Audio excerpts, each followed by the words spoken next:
Mais pour commencer à avoir du plaisir en sculpture, j'ai pas besoin d'avoir un éventail extraordinaire de gouges, hein? On n'a pas besoin de posséder le catalogue complet. C'est ça, hein? Il faut comprendre que le fabricant, lui, il fabrique des gouges pour tous les types de sculptures. Oui. Nous, on fait de la sculpture ornementale qu'on applique sur un meuble. Un autre peut sculpter des totems, l'autre peut sculpter des grosses sculptures architecturales. Le fabricant, lui, il offre une panoplie de gouges pour convenir à tous Toutes ses les besoins. situations, C'est ça. Fait Fait que là, à partir de là, il s'agit de choisir les gouges les plus appropriés à travers ce qui est proposé pour notre type de sculpture. OK. Puis qu'est-ce que j'aurais de besoin, là? Combien de gouges j'aurais de besoin pour démarrer, là? Bon, la plupart des fabricants vont offrir des ensembles de base. C'est un bon début. OK. Et c'est sûr qu'il y a peut-être quelques gouges qu'on va moins se servir. Le fabricant, lui, il ne sait pas quel type de sculpture qu'on va faire, mais en général, c'est des gouges qui vont nous servir, là, puis qu'on va pouvoir se resservir plus tard en complétant graduellement, selon notre besoin, selon nos goûts aussi, selon notre C'est une progression, dans le fond. Oui. Dans mon apprentissage, là, je ne vais pas acheter la panoplie de gouges au complet. Non, il ne faut pas là. penser qu'il faut posséder le catalogue au complet là, pour y arriver. Là. Parfait. Normalement, je vous dirais, nous, dans la sculpture ornementale, moi, je dis toujours aux étudiants, le kit de base, puis prévoyez au cours de l'année suivante de le compléter peut-être avec 12 gouges supplémentaires. OK. Puis comment on reconnaît une gouge de qualité?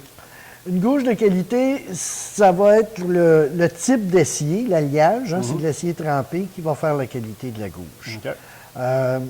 Elle va s'aiguiser aussi, c'est à l'aiguisage. Ouais, Si l'acier est de mauvaise qualité, la gouge va être très difficile à aiguiser. Puis en plus, elle ne gardera pas Elle ne son gardera tranchant. pas son C'est tranchant. C'est un peu le même principe dans tous les types de Comme ciseaux. nos ciseaux à là, bois, les ciseaux fer à de bois, rabot, ces choses-là. là. Est-ce qu'on pourrait dire que le prix est un peu un gage de qualité dans ce domaine-là? Oui, Oui. oui.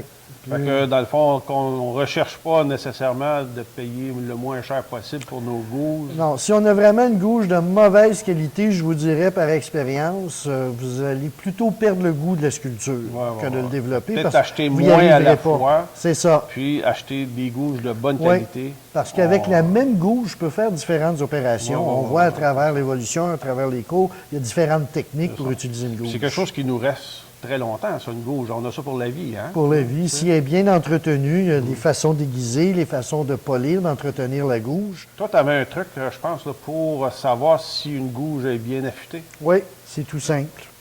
On va prendre une pièce de bois de rebut. Oui. J'ai mon sens de la fibre. Si je viens tester dans le sens de la fibre, c'est sûr que ça va toujours glisser en avant.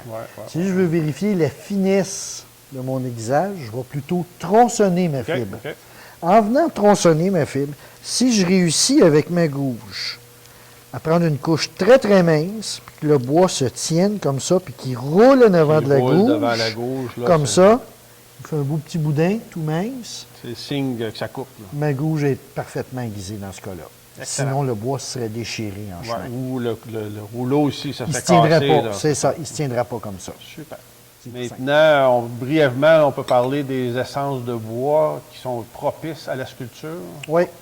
La première, le tilleul, bien entendu. Ce qu'on appelle le bois du sculpteur. Eh oui, dans le fond. c'est ça. OK. Il se sculpte très bien. Ce n'est pas un bois qui est trop dur. Il y a une fibre qui est droite, qui est dense, qui est rectiligne. Il se prête bien à ça facilement. Pour commencer, faire nos premiers pas, c'est l'idéal. Tilleul, c'est parfait. Oui. Le noyer cendré, je dirais, a à peu près les mêmes caractéristiques. Un brin plus dur, mais va merveilleusement bien. OK. Toutes les autres essences, à partir de là, il ne faut pas se bloquer, il faut se dire toutes les essences de bois sont sculptables. Sauf que si j'ai un bois plus dur, comme la frêne, l'érable, l'eucalyptus, je vais devoir utiliser un maillet dans ce cas-là pour faire une frappe. Je vais arriver au même résultat, sauf qu'il faut que je m'attende à y accorder un petit peu plus de temps. C'est plus long, C'est mais plus long, ça chaque frappe. fonctionne aussi. là, Ah de oui, toute oui. façon. Il ne faut pas se limiter pour ça. Et puis le pin, c'est un bois mou, un peu comme le tilleul. Oui, là. mais qui va chercher plus à éclisser. OK. Tandis Fait que le c'est pas un tilleul n'a bon pas bois ça. là, pour faire Ben, de la oui, il se sculpture. sculpte bien, sauf que ça va être moins aisé un peu que le tilleul. Il faut être plus prudent, il faut être plus OK. poli. Il va être capricieux.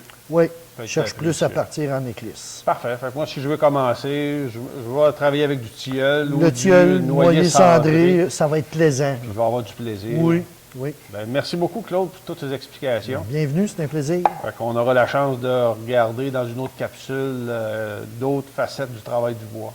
Parfait. Excellent. Merci.